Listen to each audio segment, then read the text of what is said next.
Friends, कैसे हैं आप सब। आपके इस अपने चैनल क्यू फिजिक्स में आपका स्वागत है। दोस्तों, आज हम बात करेंगे मैक्सवेल फील्ड इक्वेशंस के बारे में। मैक्सवेल फील्ड इक्वेशंस का मतलब कि जो भी हमारा इलेक्ट्रोडायनेमिक्स था मैक्सवेल सर के पहले और या मैक्सवेल सर के आने के बाद जो भी चारों इक्वेशंस थे वो किस तरह से थे, किस फॉर्म में थे और उनको क्या क्या चेंजेस करने पड़े और चेंजेस क्यों करने पड़े। तो वीडियो काफ़ी इंटरेस्टिंग होने वाला है, आप अंत तक बने रहिएगा और वीडियो को लाइक और सब्सक्राइब करना मत भूलिए। तो चलिए हम बात करते हैं इलेक्ट्रोडायनेमिक्स बिफोर मैक्सवेल। यानी सबसे पहले हम देख लेते हैं जो इलेक्ट्रोडायनेमिक्स हमारा था वो मैक्सवेल के पहले क्या था, लेकिन उससे पहले हम देखेंगे मैक्सवेल जो फील्ड इक्वेशन है वो है क्या, तो उसके बाद से हम आगे बढ़ते हैं। तो देखिए, 4 differential equations that form the theoretical basis for describing classical electromagnetism, first given by Sir James Clerk Maxwell in 1860, known as Maxwell field equation। means that कि इलेक्ट्रिक और डाइवर्जेंस एंड कर्ल इलेक्ट्रिसिटी और magnetic field के ऊपर define कर दिया गया। तो हमें 4 इक्वेशंस मिले। इन चारों इक्वेशंस को हम मैक्सवेल फील्ड इक्वेशन कहते हैं। मैक्सवेल फील्ड इक्वेशंस जब मैक्सवेल सर ने एम्पियर्स लॉ को मॉडिफाई नहीं किया था, उसके पहले जो भी हमारा जो ओल्ड पिक्चर था उस इलेक्ट्रोडायनेमिक्स था वो कुछ इस तरह से था। जो यहाँ पे लिखा हुआ है चारों इक्वेशन कुछ इस तरह से, हम बारी बारी से उसे देखते हैं। जो हमारा गॉस लॉ था, first law Gauss law in electrostatics था, वो था divergence of electric field equal to rho upon epsilon naught, where rho is the volume charge density. यहाँ देख सकते हैं आप डाइवर्जेंस, इलेक्ट्रिक फील्ड का जो डाइवर्जेंस है वो रो अपॉन एप्सिलॉन नॉट के इक्वल है। आप गॉस लॉ के बारे में जानते हैं, इलेक्ट्रोस्टैटिक का जो गॉस लॉ होता है वो ऐसे कुछ इस तरह से होता है। ये क्लोज्ड सरफेस है, अगर ये क्लोज्ड सरफेस है इसमें हम कोई पॉइंट चार्ज क्यू, अगर हम मान लेते हैं कोई पॉइंट चार्ज क्यू है, तो इस चार्ज से इस क्लोज्ड सरफेस से निकलने वाले सारे फ्लक्स जो भी इलेक्ट्रिक फ्लक्स निकलेंगे, फाई ई अगर है इलेक्ट्रिक फ्लक्स फाई ई है तो phi e electric flux total charge q का 1 अपॉन एप्सिलॉन टाइम्स होगा। ये था हमारा Gauss law in electrostatic. Means that किसी भी क्लोज सरफेस से क्यू चार्ज के कारण निकलने वाले टोटल इलेक्ट्रिक फ्लक्स उसके 1 अपॉन एप्सिलॉन टाइम में इवन चार्ज के 1 अपॉन एप्सिलॉन टाइम्स के इक्वल होते थे, यानी कि फाई ई कह सकते हैं हम क्यू अपॉन एप्सिलॉन नॉट। ये हमारा गॉस लॉ इन इलेक्ट्रोस्टैटिक्स था, जो कि कुछ इस फॉर्म में भी लिखा जाता है, divergence of electric field equal to rho upon epsilon naught. ये इक्वेशन हम 1 मान लेते हैं, ये हमारा ये पहला नियम था, पहला इक्वेशन था। दूसरा इक्वेशन हमारा था गॉस लॉ इन मैग्नेटिज्म। यहाँ था divergence of electric field equal to 0। Divergence of electric field equal to 0 का मतलब ये होता है कि यहाँ पे कोई मोनोपोल एग्जिस्ट नहीं करता, मतलब कि उस फील्ड में हमारा उस सेगमेंट में कोई भी मोनोपोल नहीं एग्जिस्ट करता। यहाँ पर नो मोनोपोल एग्जिस्ट ऐसे लिख सकते हैं हम। There is no monopole exist in the Gauss in this case when divergence of vector B equal to 0। ये हमारा सेकेंड इक्वेशंस था गॉस लॉ इन मैग्नेटिज्म। अब आते हैं थर्ड लॉ को देखते हैं।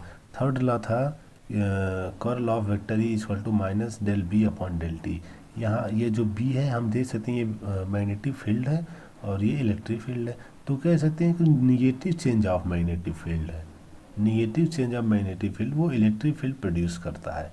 Curl of electric field equal to minus del B upon del T. ये हमारा थर्ड इक्वेशन था फैराडेज का। और ये हमारा जो देखिए एम्पियर्स लॉ है, curl of vector B equal to mu 0 j, where j is the, ये जे जो हमारा करंट डेंसिटी है, करंट डेंसिटी, ये हमारा करंट डेंसिटी है जे। ये हमारा एम्पियर्स लॉ है। तो यहाँ आप देख सकते हैं लिखा हुआ है these equations represent the state of electromagnetic theory over a century ago when Maxwell began his work.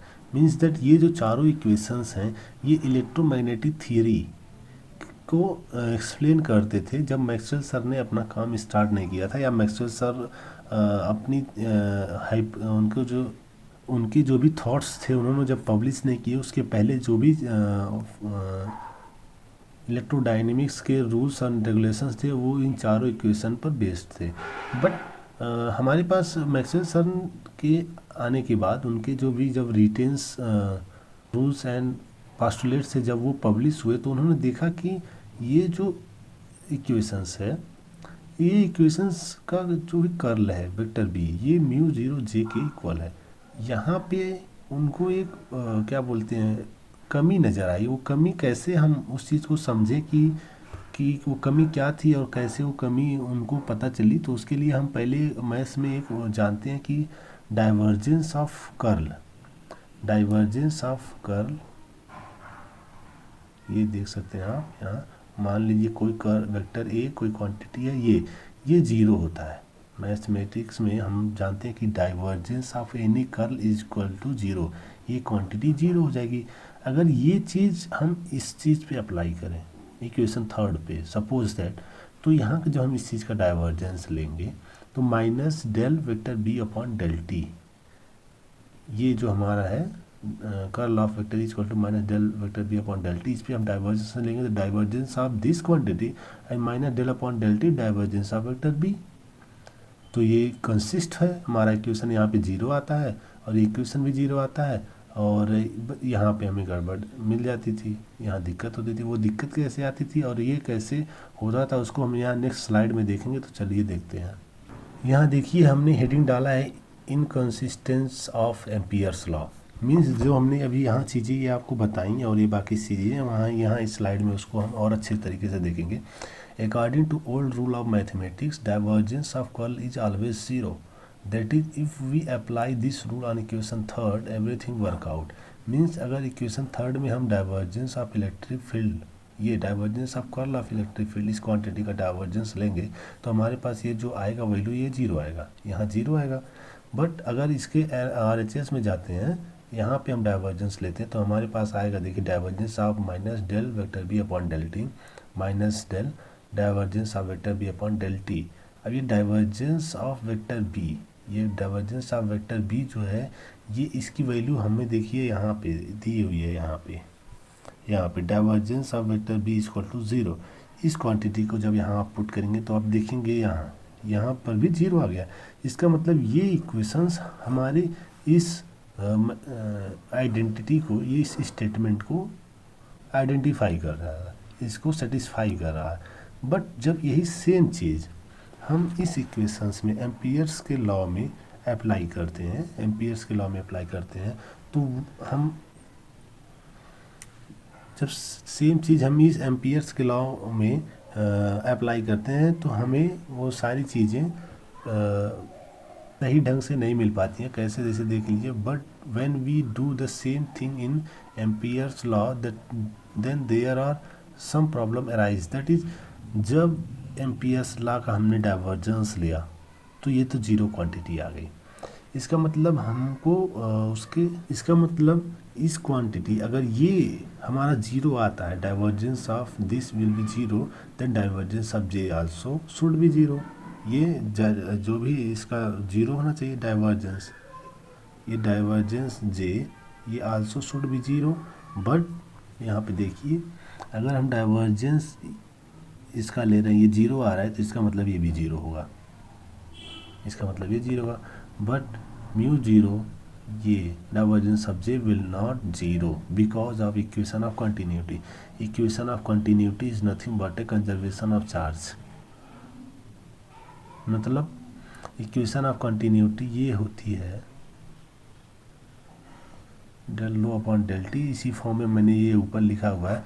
इस इक्वेशन से आप देख सकते हैं इसकी जो वैल्यू है ये है minus del rho upon del T where rho is the volume charge density, और यहाँ पे हमारा दे रहा है divergence of J equal to zero. यहाँ divergence of J is not equal to zero.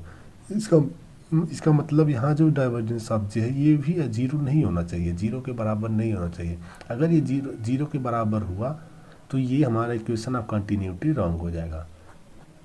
इसका मतलब ये रॉन्ग हो जाएगा, चूँकि ये रॉन्ग नहीं है, ये तो सही है, ये तो कंजर्वेशन ऑफ चार्ज को एक्सप्रेस करता है। इसका मतलब कहीं ना कहीं इसमें कोई कमी थी और ये सही, ये जीरो के बराबर नहीं हुआ, तो हमारा जो मेन रिजल्ट आता है वो ये आता है कि divergence of J is not equal to zero.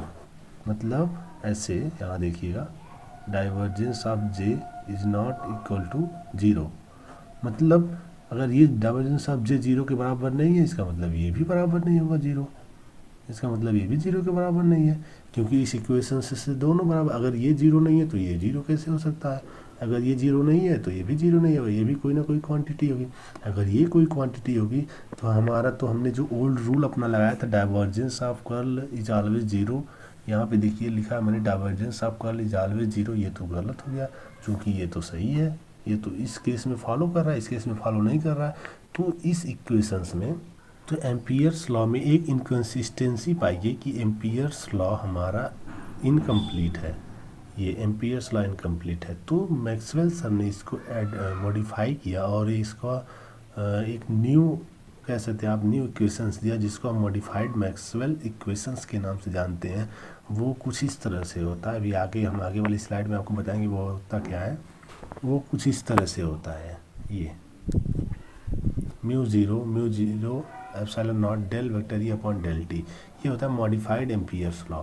इसको बोलते हैं curl law vector B upon mu zero J plus mu zero epsilon not del vector E upon del T.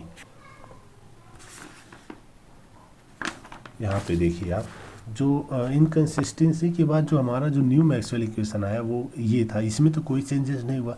ये divergence of vector E one upon epsilon not rho, ये Gauss law in electrostatics था, ये तो जैसे same था पहले वैसे अभी भी है, यहाँ पे भी कोई चेंज नहीं हुआ। Divergence of vector B equal to zero, Gauss law in magnetostatics, हमने पहले आपको बताया कि there is no monopole exist, यहाँ पे भी अभी भी कोई मोनोपोल एग्जिस्ट नहीं कर रहा है।